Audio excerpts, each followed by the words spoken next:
I'm here in Austin at the big 5G event. I've been joined by Samir from Sandvine. He's the Chief Solutions Officer. Samir, thanks for joining me today. Welcome to Austin and the heat. It's my pleasure. Could you tell us a little bit about Sandvine and what your company does exactly, maybe, to start off? Yeah, Sandvine is an application and network intelligence company. What we really do is we help service providers deliver high quality applications to their enterprise and consumers. We've been in the business for over a couple of decades. Yep.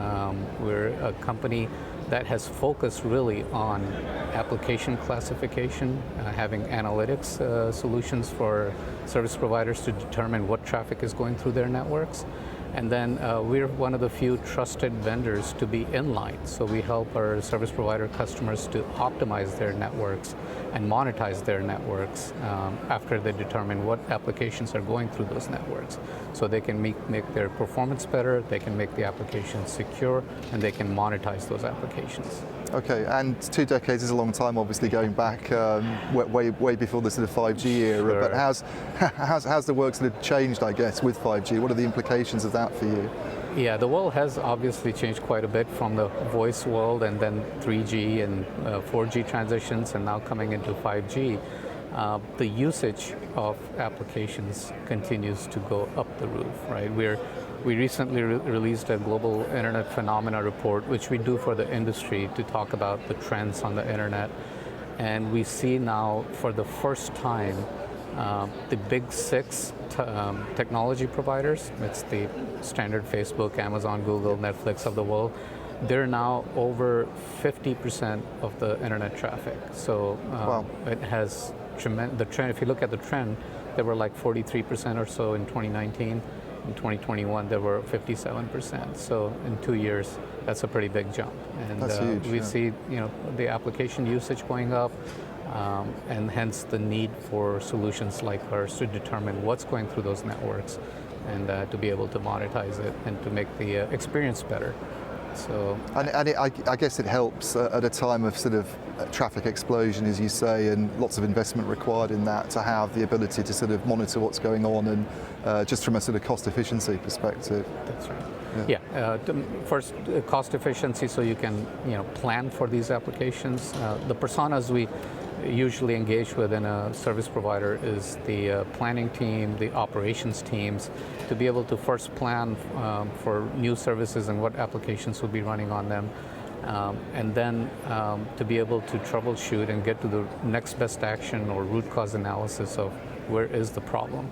Because you and I as consumers, when we are immersed in our application usage, whether it's social media, whether it's video streaming or gaming applications, it's our experience in those applications that makes us happy or unhappy with our service provider. Even though it may be Facebook's problem or Tesla's problems as determined by some outages last year, but we typically tend to blame our service provider, and those are the people who receive calls when something goes wrong. Very much so. Yeah. So we want them to be fully aware of what's going on and to be able to act on it. And have you been able to sort of trace improvements in customer satisfaction levels and reliability of these kinds of services on carrier networks that you're supporting? Absolutely. So we're able to see not just service provider experience improvement, or even, and for that matter, even enterprise application improvement, but also to be able to get superior ROI, return on the investments. They're able to better plan. They're able to defer CapEx when they optimize the networks for those applications. Okay, and you mentioned the 6 big tech companies. Obviously, it seems like you have some news that you've announced involving one of those players. Can you tell us a little bit about that? Yeah, that news that recently was released by Google.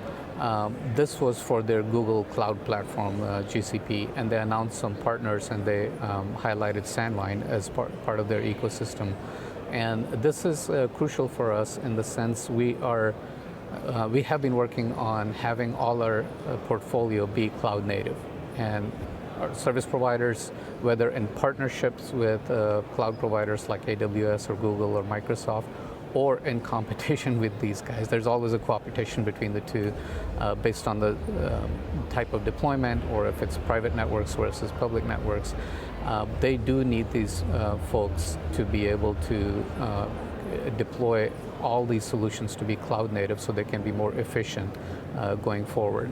And to be able to deploy SandMine solution in cloud environment, it really gives them a distinct advantage to be able to quickly identify the internet traffic and to be able to optimize it and monetize it in a cloud native environment.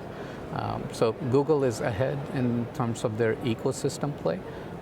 Everybody's in their own niche area and focusing on different things, but Google in telco space has been focusing on ecosystem. In terms of bringing in partners that they can work with. Exactly. Yeah. And so we're really excited about being one of their partners. Great. Okay, well, thank you very much for joining me, Samir, and I hope you enjoy the rest of the show. Thank you. It's my pleasure.